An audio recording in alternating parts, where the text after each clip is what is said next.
الحمدللہ رب العالمین والصلاة والسلام علی سید المرسلین اما بعد فاعوذ باللہ من الشیطان الرجیم بسم اللہ الرحمن الرحیم الصلاة والسلام علیک یا رسول اللہ وعلی آلک واصحابک یا حبیب اللہ الصلاة والسلام علیک یا نبی اللہ وعلی آلک واصحابک یا نور اللہ۔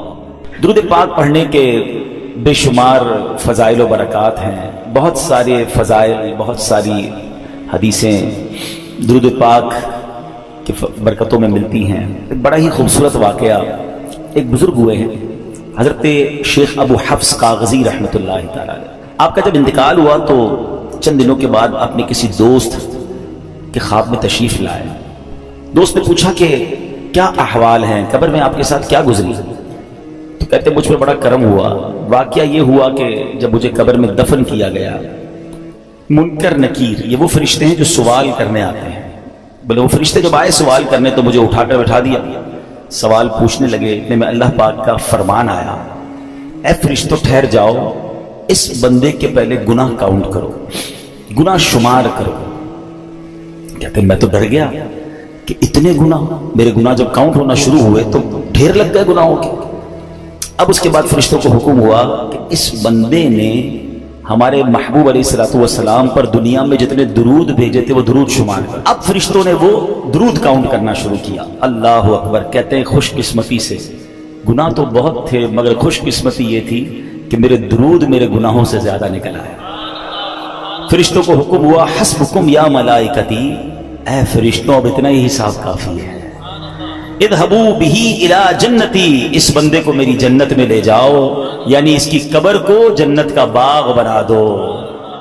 سبحان اللہ سبحان اللہ۔ اے میرے پیارے اسلامی بھائیو، گناہ بے حد ہیں، بہت زیادہ ہے، مگر درود کی کثرت تو کر لینا، توبہ کرتے رہیں، درود پڑھتے رہیں۔ اور درود واقعی ایسا وظیفہ ہے جو ایکچولی گناہوں کو مٹانے والا وظیفہ ہے۔ ایک حدیث پاک ہے، حدیث سنیے تاکہ آپ کو یہ ریئلائز ہو جائے کہ ہم جیسے گناہگار بندوں پر مہربانی کتنی بڑی کی گئی ہے۔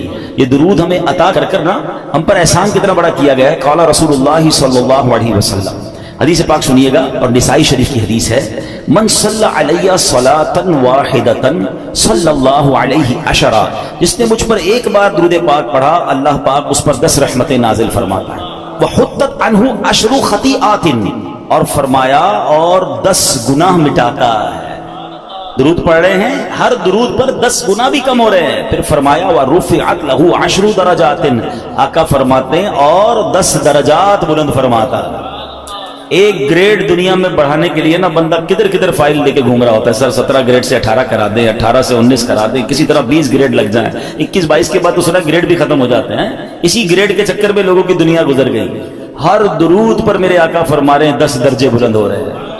کیوں نہیں پڑھتے درود پاک؟ روز درجے بلند کریں، 10 گناہ معاف ہو رہے ہیں۔ تو سبحان اللہ، وہ ہے نا اعمال نہ دیکھے یہ دیکھا، محبوب کے کوچے کا ہے گدا۔ فرشتوں نے کیا کیا؟ اعمال نہ دیکھے یہ دیکھا، محبوب کے کوچے کا ہے گدا، مولا نے مجھے یوں بخش دیا۔ سبحان اللہ سبحان اللہ۔ تو انشاءاللہ غلامی مصطفیٰ کا اگر دامن ہاتھ میں تھاما ہوگا نا، سرکار علیہ الصلوۃ والسلام کی غلامی ہوگی، درود پاک کی کثرت ہوگی تو انشاءاللہ خیر ہو جانی ہے۔ اور اللہ کی رحمت ویسے ہی بہت بڑی ہے۔ وہ غالباً مولانا حسن رضا خان صاحب کا شعر ہے نا، تیری رحمتوں سے کم ہے میرے جرم اس سے زائد، نہ مجھے حساب آئے نہ مجھے شمار آئے۔ کیا خوبصورت کاؤنٹنگ پیش کی ہے۔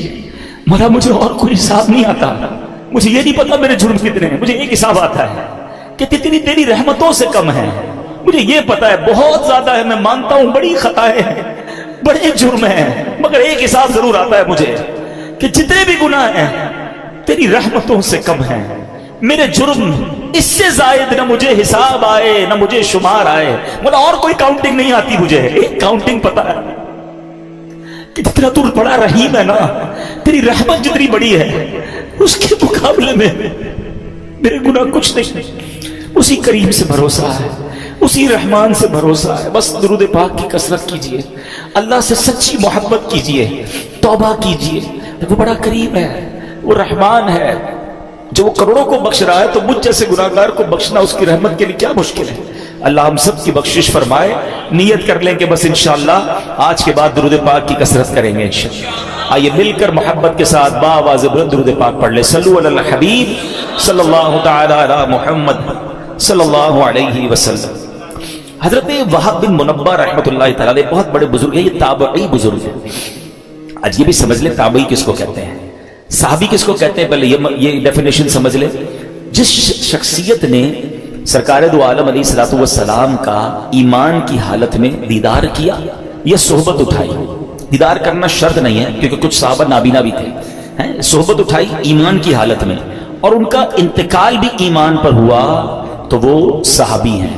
اور سبحان اللہ, ہر صحابی جنتی ہے, ہر صحابی نبی جنتی. ایسے بڑی کمال کی بات ہے, دنیا کا کوئی کتب, کوئی ابدال, کوئی غوث کسی صحابی کے مرتبے پر نہیں پہنچ سکتا ہے. لیکن غوث کتب ابدال کی کتنی عبادتیں ہیں. امام اعظم کے بارے میں آتا ہے 45 سال تک عشاء کے وضو سے فجر پڑھی. غوث پاک کے بارے میں آتا ہے آلموسٹ مور دین 30 ایئرز عشاء کے وضو سے فجر پڑھی, پوری رات کئی سالوں تک قرآن پڑھا. مگر کوئی بھی جس کو کہتے ہیں نا کہ غوث کتب ابدال, کسی ایک صحابی کے مرتبے پر نہیں پہنچ سکتا. اور کئی صحابہ ایسے ہیں جنہوں نے کوئی نماز ہی نہیں پڑھی, کوئی روزہ نہیں رکھا, ہے نا. عجیب بات, کیسے ہوتا تھا ایسا. جب نبی پاک غزوات کے لیے جاتے تھے, جنگ کے لیے جاتے تھے, تو کچھ لوگ آتے تھے پیارے آقا کی بارگاہ میں, نبی پاک کی باتیں سنتے, آپ کا دیدار کرتے, کلمہ پڑھتے اور جنگ میں شامل ہو جاتے, شہید ہو جاتے. موقع ہی نہیں ملا نماز پڑھنے کا, کوئی وقت ہی نہیں آیا نماز پڑھنے کا. مگر مرتبہ کیا مل گیا کہ کسی غوث کتب ابدال کوئی برابر ہی نہیں پہنچ سکتا. تو پتہ ہی یہ مرتبہ ملا کیسے تھا. یہ مرتبہ ملا ہے جلوہ جانا دیکھنے کی وجہ سے. اچھا, یہ بڑی عشق والی اور بڑی گہری بات ہے, کہیں پڑھی نہیں ہے, ٹھیک ہے, لیکن ہے بڑی گہری بات. کہتے ہیں کسی کی منہ دکھائی ہوتی ہے, کسی کو دیکھ کر بندہ کہتا ہے آج اس کا دیدار کیا تو اس کو کوئی تحفہ دینا ہے. حبیب پاک کے چہرہ انور کی جس نے زیارت کر لی, صرف زیارت ایمان کی حالت میں کر لی اور اس کا خاتمہ ایمان پر ہو گیا, رب کریم نے اس کو انعام کیا عطا فرمایا کہ اس کو صحابی بنا دیا. اب دنیا کا کوئی غوث, کوئی کتب, کوئی ابدال اس کے مرتبے پر نہیں پہنچ سکتا. یہ محبوب کریم کے جلوے کی رعنائیاں اور ان کے دیدار کی برکتیں ہیں. اور پھر تابعی کس کو کہتے ہیں, یہ سیکنڈ لیئر ہے. فرسٹ لیئر صحابی ہے, سیکنڈ لیئر ہے تابعی. یہ وہ لوگ ہیں کہ جنہوں نے کسی صحابی کا ایمان کی حالت میں دیدار کیا اور ان کا خاتمہ بھی ایمان پر ہوا. یہ ہے تابعی. تابعی بھی جنتی ہیں. اور پھر فرمایا کہ جس نے کسی تبع تابعی کہلاتے ہیں, جس نے ایمان کی حالت میں کسی تابعی کا دیدار کیا اور اس کا انتقال بھی ایمان پر ہوا, اس کو تبع تابعی کہتے ہیں. یہ 3 ادوار ہیں. کبھی آپ کتاب میں پڑھیں گے نا, پرانی کتاب میں قرون ثلاثہ پڑھیں گے آپ, 3 ٹاپ لیول کے دور, 3 ادوار, the top era of the world. یہ 3 وہ دور ہیں جو سب سے مبارک دور کہلائے. نمبر 1 صحابہ, پھر تابعی اور پھر تبع تابعی. اب یہ جو حضرت وہب بن منبہ ہیں یہ تابعی ہیں. چلے ایک اور آپ کی معلومات میں اضافہ کر دوں, 4 فقہ کے امام ہیں. امام اعظم ابو حنیفہ, امام شافعی, امام احمد بن حنبل اور امام مالک. چاروں کمال ہیں, چاروں ہمارے سر کے تاج ہیں, ٹھیک ہے. لیکن ان چاروں میں افضل کون ہیں؟ امام اعظم ابو حنیفہ ہیں, کیونکہ آپ تابعی ہیں. امام اعظم نے کئی صحابہ کی صحبت اٹھائی, ان سے ملاقات کی, ان کا دیدار کیا. بہرحال اب میں آتا ہوں اس واقعے کی طرف. ون آف دا امیزنگ واقعہ ہے. حضرت وہب بن منبہ کہتے ہیں کہ حضرت ابراہیم خلیل اللہ علی نبینا علیہ السلام, ٹھیک ہے, یہ اللہ کے خلیل, اللہ کے دوست. اور اللہ اکبر, موضوع میرا آج نہیں ہے لیکن باتیں ذہن میں آتی جا رہی ہیں. میرے بچے بھی ہیں, ینگسٹر بھی ہیں, حضرت ابراہیم علیہ السلام کو ضرور پڑھیں. He is one of the amazing personality of the history of universe. کمال شخصیت ہیں حضرت ابراہیم کی. بہت ساری شانیں ہیں, مگر جو کمال کی بات میں آپ کو بتاؤں کہ چار جو آسمانی مذاہب ہیں نا, ان چاروں مذہبوں میں حضرت ابراہیم کا ادب ہے, آپ کا احترام ہے, وہ تمام آپ کو مانتے ہیں. نمبر 1. نمبر 2, آپ ابو الانبیاء ہیں. حضرت ابراہیم کے بعد جتنے نبی آئے وہ سب آپ کی اولاد میں سے, اس لیے آپ کو ابو الانبیاء بھی کہا جاتا ہے. بہرحال اب حضرت ابراہیم علیہ السلام کو حکم ملا کہ رخت سفر باندھیں, دنیا کا سفر کریں اور ہمارے عجائبات دیکھیں, اللہ کی قدرت کے نظارے دیکھیں. تو آپ نے رخت سفر باندھا اور روانہ ہو گئے. تو چلتے چلتے جب آپ ساحل سمندر کے قریب پہنچے تو وہاں آپ کو ایک غلام دکھائی دیا جو بکریاں لیے جا رہا تھا. حضرت ابراہیم علیہ السلام نے اس سے پوچھا کہ اے غلام, کیا تمہارے پاس پانی یا دودھ ہے؟ تو عرض کیا جی ہے, جو آپ کہیں آپ کو پیش کر دوں. آپ کو کیا چاہیے آپ بتائیے, پانی چاہیے یا دودھ چاہیے؟ تو حضرت ابراہیم نے کہا کہ پانی پلا دو. اس نے اپنا ڈنڈا اٹھایا اور قریبی چٹان کے پاس گیا, وہاں رک کر کچھ بولا, چٹان پر اس نے اپنا عصا مارا تو چٹان سے پانی کا چشمہ جاری ہو گیا. حضرت ابراہیم کو اس نے پانی بھر کے پانی پلا دیا. اچھا, حضرت ابراہیم نے بھی اپنا تعارف نہیں کرایا تھا کہ آپ کون ہیں, آپ نے پانی پیا اور حیرت سے غلام کو دیکھنے لگے. تو اس نے, غلام نے دیکھا کہ بڑے حیران ہو رہے تھے. آپ کو حیرانی کیوں ہو رہی ہے؟ تو کہا حیرانی نہیں ہوگی, تم نے جا کے لکڑی ماری, ڈنڈے ماری اور پتھر سے پانی نکل آیا. تو کہا میں آپ کو راز بتاؤں. تو کہا بتاؤ. کہ مجھے پتا چلا ہے کہ اللہ کے ایک نبی ہیں اور اللہ پاک نے انہیں اپنا خلیل بنایا ہے, اور میں خلیل اللہ کے وسیلے سے جو بھی مانگتا ہوں نا اللہ مجھے عطا فرما دیتا ہے. میں ابھی اس چٹان پر گیا تھا, میں نے اسی خلیل اللہ کا نام لیا تو پانی کا چشمہ آ گیا. حضرت ابراہیم نے کہا کہ میں ہی وہ خلیل اللہ جسے اللہ پاک نے خلیل بنایا. اللہ اکبر. یہ سن کر تو غلام کی خوشی کی انتہا نہیں رہی کہ میں تو روز جس کے وسیلے سے کام کر رہا ہوں وہ آج میرے سامنے آ گئے. وہ کہتے نا, وہ آئے ہمارے گھر خدا کی قدرت ہے, کبھی ہم ان کو کبھی اپنے گھر کو دیکھتے ہیں. دل ہی دل میں اپنی قسمت پر فخر کر رہا تھا. کہتے واقعی سچ بتا دو آپ ہی خلیل اللہ ہیں. حضرت ابراہیم فرماتے ہیں ہاں میں ہی خلیل اللہ ہوں. اللہ اکبر. یہ سننا تھا کہ وہ غلام بے ہوش ہو کر گرا, یعنی خوشی کے مارے اسے کنٹرول نہیں ہوا اور اس کی روح قبض ہو گئی. روایت میں آتا ہے اس وقت آسمان سے ایک نور اترا اور اس نور نے خوش نصیب غلام کی لاش کو ڈھانپ لیا. جب وہ نور چھٹا تو پتہ نہیں چلا وہ لاش کہاں گئی. وہ نور سے اٹھا لیا گیا یا زمین میں دفن کر دیا گیا. یہ ایک واقعہ آپ کے ساتھ ہوا. آپ اور آگے بڑھے, ایک پہاڑ پر پہنچے, وہاں ایک گھر تھا, اس کے 2 دروازے تھے. آپ علیہ السلام اندر داخل ہوئے. اندر ایک تخت تھا, اس کے اوپر کسی کی لاش رکھی ہوئی تھی اور اس کے اوپر 70 خوبصورت حلے, خوبصورت لباس ڈالے ہوئے تھے اور سر کے پاس ایک تختی رکھی ہوئی تھی لاش, اس کے اوپر 70 قسم کے ڈریسز اور ایک تختی تھی. تو حضرت ابراہیم علیہ السلام نے جب اس تختی کو پڑھا تو اس پر پتہ کیا لکھا تھا؟ میں شداد بن عاد ہوں, میں 1000 سال زندہ رہا, میں نے 1000 لشکروں کو شکست دی, میں نے ہی شہر ارم بنایا, مگر افسوس جب میری موت کا وقت قریب آیا تو میری ساری تدبیریں رد ہو گئیں. میں نے دنیا بھر سے ڈاکٹروں کو جمع کیا, کوئی بھی میری موت کو ٹال نہ سکا. بس جس نے بھی مجھے دیکھا اب اسے دنیا کے دھوکے میں نہیں آنا چاہیے. اے لوگو, خود پر دنیا کے دروازے تنگ رکھو. تم اتنی بادشاہت کے مالک نہیں ہو جیسی بادشاہت کا مالک میں. تم اتنا عرصہ زندہ نہیں رہے, نہ رہو گے جتنا عرصہ میں زندہ رہا. تم اتنا جمع نہیں کر سکو گے جتنا میں نے جمع کیا. ہاں ہاں سن لو, دنیا دھوکے باز ہے, قاتل ہے, اپنے طلبگار کے ساتھ کھیل کھیلتی رہتی ہے. یہ عجوبہ دیکھ کر حضرت ابراہیم علیہ السلام واپس تشریف لے آئے. شاعر کہتے ہیں نا, بے وفا دنیا پہ مت کر اعتبار, تو اچانک موت کا ہوگا شکار. موت آ کر ہی رہے گی یاد رکھ, جان جا کر ہی رہے گی یاد رکھ. گر جہاں میں 100 برس تو جی بھی لے, قبر میں تنہا قیامت تک رہے. جب فرشتہ موت کا چھا جائے گا پھر بچا تجھ کو نہ کوئی پائے گا. موت آئی پہلوان بھی چل دیے, خوبصورت نوجوان بھی چل دیے. دنیا میں رہ جائے گا یہ دبدبا, زور تیرا خاک میں مل جائے گا. 2 واقعات, اور ان دونوں واقعات میں ہمارے لیے بہت کچھ سیکھنے کو ہے. پہلا, خوش نصیب, کیسا غلام تھا, کیسا عقیدہ تھا, کیا اللہ کے نبی سے محبت تھی, اور اس عقیدے کی برکت دیکھے کہ ان کے وسیلے سے جو مانگتا تھا اللہ عطا فرما دیتا تھا. ایکچولی یہ جو دعائیں ہیں نا, ان دعاؤں میں جو مین چیز ہوتی ہے نا وہ آپ کا بلیف کا اسٹینڈرڈ کتنا ہے, لیول بلیف کیا ہے.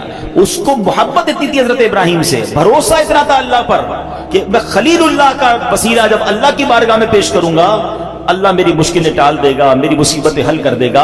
اور ایسا ہی ہوتا تھا. اس سے پتہ چلا کہ حضرت ابراہیم علیہ السلام کی شان بھی کیا ہے, اور اس واقعے سے یہ بھی پتہ چلا کہ اللہ والوں کا وسیلہ بارگاہ الہی میں دینے سے بعض اوقات کام ہو جاتے ہیں, اور اس میں کوئی حرج نہیں ہے. یہ تابعی بزرگ واقعہ بیان کر رہے ہیں, اس سے یہ سیکھنے کو مل رہا ہے کہ اللہ والوں کا وسیلہ پیش کر کے اللہ کی بارگاہ میں دعا مانگے تو دعائیں قبول ہوتی ہیں. بہرحال دوسرا واقعہ جو تھا وہ بڑا ہی عبرت انگیز ہے, ہمارے لائف سٹائل کے حوالے سے وہ بڑا ریلیونٹ ہے. شداد کون تھا؟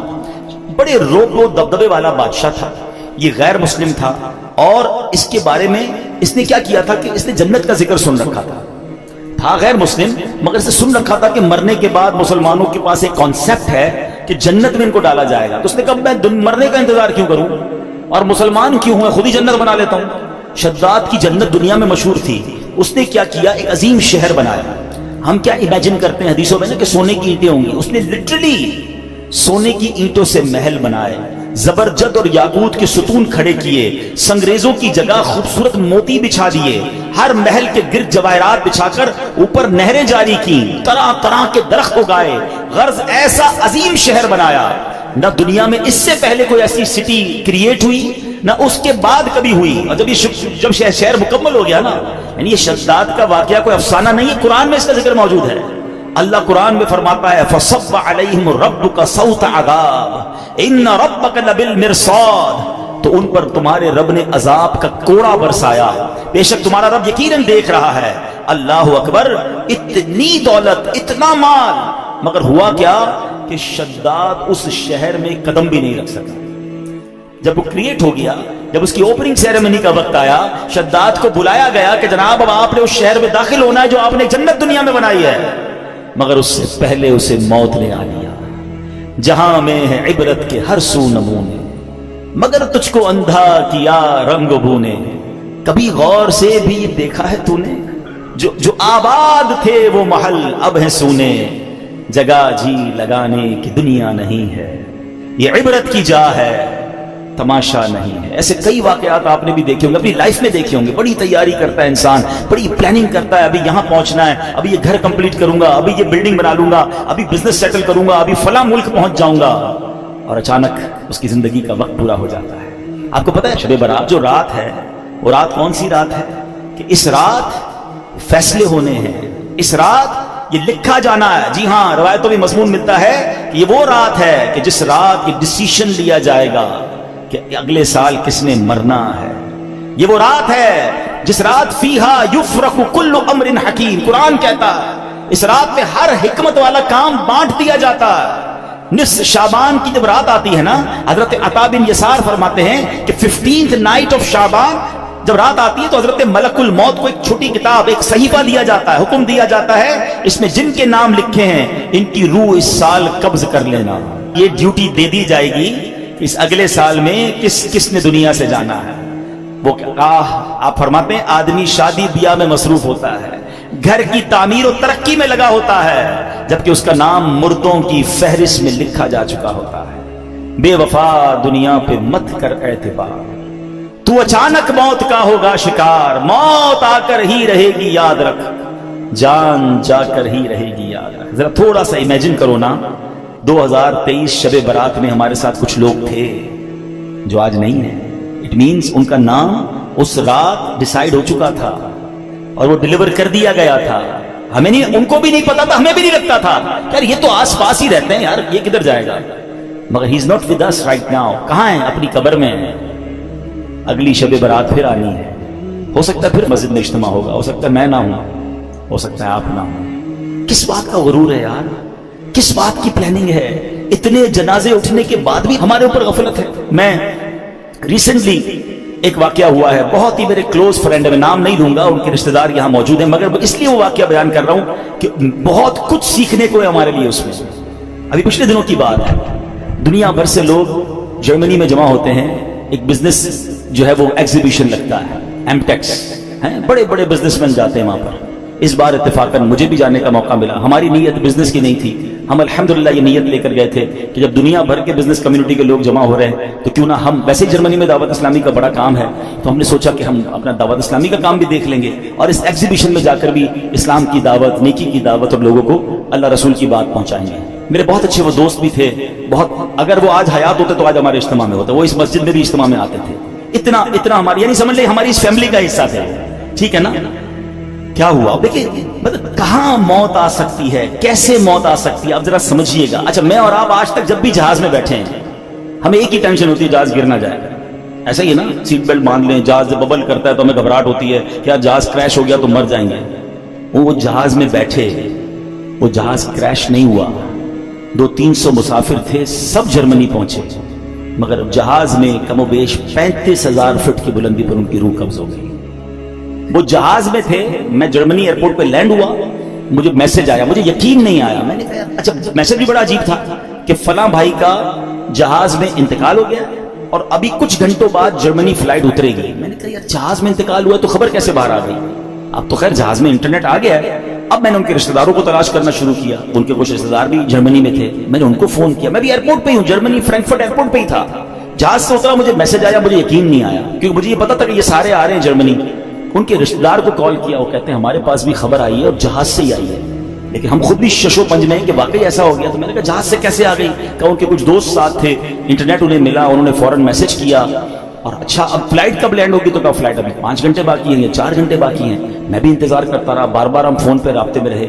اور جیسے ہی جہاز لینڈ ہوا تو یہ خبر پکی تھی کہ دبئی سے جب جہاز اڑا کچھ گھنٹے 1 یا 2 گھنٹے بعد ان کی طبیعت بگڑی. جہاز میں جو بھی فرسٹ ایڈ دیا جا سکتا تھا دینے کی کوشش کی گئی, مگر ان کا وقت پورا ہو گیا. نماز پڑھ کر دبئی ایئرپورٹ پہ بتایا, انہوں نے وضو کیا, اسلامی اپنے دوستوں کو کہا چلو یار نماز پڑھ لیں. انہوں نے نماز پڑھی. ماشاءاللہ نیک آدمی تھے, نمازی آدمی تھے, ہماری محفل و اجتماعات میں آتے تھے. اور جہاز کے اندر ان کا انتقال ہوا. اللہ پاک ان کی مغفرت فرمائے, ان کے درجات بلند فرمائے, جنت الفردوس میں اعلیٰ مقام عطا فرمائے. بہرحال الحمدللہ وہاں دعوت اسلامی کا نیٹ ورک تھا, وہاں پر ان کو ماشاءاللہ غسل کی سنت کے مطابق دیا گیا. اللہ کی رحمت سے نگران شورا وہاں موجود تھے, انہوں نے جنازہ پڑھایا. دنیا بھر کے بزنس کمیونٹی کے لوگوں نے جنازے میں شرکت. دعوت اسلامی کا مرکز فرینکفرٹ فیضان مدینہ میں یہ سب ہوا. مطلب یوں دیکھا جائے تو آخری جو فیونرل تھا یا آخری جو ان کے جو رسمیں تھیں وہ تو بہترین ہو گئی, لیکن ہم سب کو وہ ایک پیغام دے کر گئے, جگہ جی لگانے کی دنیا نہیں ہے, یہ عبرت کی جا ہے تماشا نہیں. اب بھی اگر مجھے اور آپ کو احساس نہیں ہوگا کہ میں کبھی بھی مر سکتا ہوں, یعنی پلان اتنے سارے کرنے والا کیوں نہیں سوچتا آگاہ اپنی موت سے کوئی بشر نہیں, سامان 100 برس کا ہے, پل کی خبر. آپ میں سے بہت سارے لوگ قبرستان گئے ہوں گے, جانا چاہیے. شب برات سنت ہے قبرستان, رشتہ داروں کی قبریں ہوتی ہیں, مرحومین کی قبریں ہیں, جانا چاہیے, فاتحہ پڑھنی چاہیے. لیکن 2 باتیں قبرستان کے حوالے سے بھی عرض کروں. قبرستان جب بھی جائیں, اگر آپ کی کسی ریلیٹو کی قبر ہے اور وہ قبر ایسی جگہ پر ہے کہ جہاں آپ کو کئی قبریں پھلانگ کر پیر رکھ کے وہاں جانا پڑے گا, تو پھر نہ جائیں, کیونکہ قبر پر پیر رکھنا ناجائز ہے. بلکہ ایسے راستے پر چلنا جس کے بارے میں یہ گمان ہو کہ یہاں پہلے قبریں تھیں اب راستہ بنایا گیا, وہاں بھی چلنا حرام ہے, تو نہ جائیں. ٹھیک ہے, آپ باہر ہو کے فاتحہ پڑھ لیں, انشاءاللہ آپ کی حاضری ہو جائے گی. السلام علیکم یا اہل القبور یغفر اللہ لنا ولکم وانتم سلفنا ونحن بالاثر. بڑی پیاری دعا ہے, اس دعا کا معنی بھی بڑا عبرت والا ہے. بات پتہ کیا ہے, ہم دعائیں پڑھتے ہیں اس کا معنی نہیں پتا ہوتا. اگر صرف اس ایک دعا کو سمجھ جاؤ نا تو جو میں بیان کر رہا ہوں آپ کو سمجھ آ جائے گا. دعا کیا ہے یاد بھی ہوگی آپ کو. السلام علیکم یا اہل القبور, کیا معنی ہے؟ اے قبر والوں تم پر سلام ہو. یغفر اللہ لنا ولکم, اللہ تمہاری اور ہماری مغفرت فرمائے.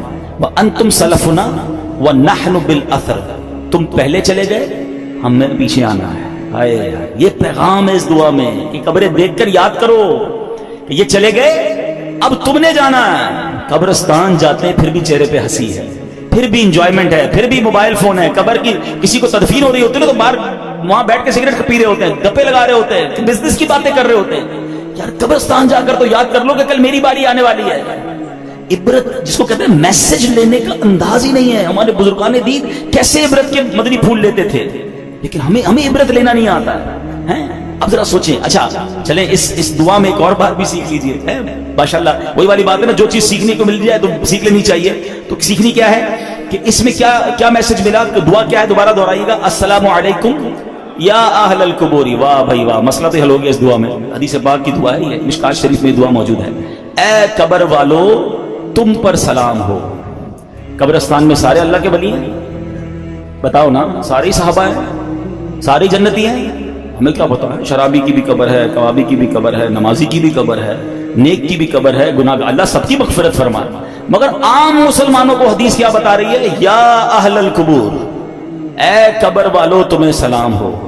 بڑا سمپل سوال ہے, جب قبر والوں کو یا اہل القبور کہنا دعا سے حدیث سے ثابت ہے, ہم ادھر اگر اللہ کے ولی کو یا غوث اعظم کہتے ہیں تو کیا پرابلم ہے, یا رسول اللہ کہتے ہیں تو کیا پرابلم ہے. آپ تو گناہ گار کو یا اہل القبور کہنے کی اس دعا میں اجازت ہے, ہم تو اللہ کے نیک بندوں, اولیاء, صحابہ, اہل بیت کو پکارتے, پتہ نہیں کیوں ٹینشن کریٹ کی جاتی ہے. تو یہ چلے ایک مسئلہ بھی میں نے کہا عقیدے کا کلیئر کر دوں. ایک بڑی پیاری دعا آج میں نے بھی پہلی بار پڑھی, اس میں بھی کوئی حرج نہیں ہے, علم ہر بندہ سیکھ رہا ہوتا ہے. اور دعا کیا ہے, بسم اللہ الرحمن الرحیم. اللہم رب الاجسادی البالیتی والعظامی النخرتی التی خرجت من الدنیا وہی بکا مؤمنۃ ادخل علیہا روحا من عندک وسلاما منی.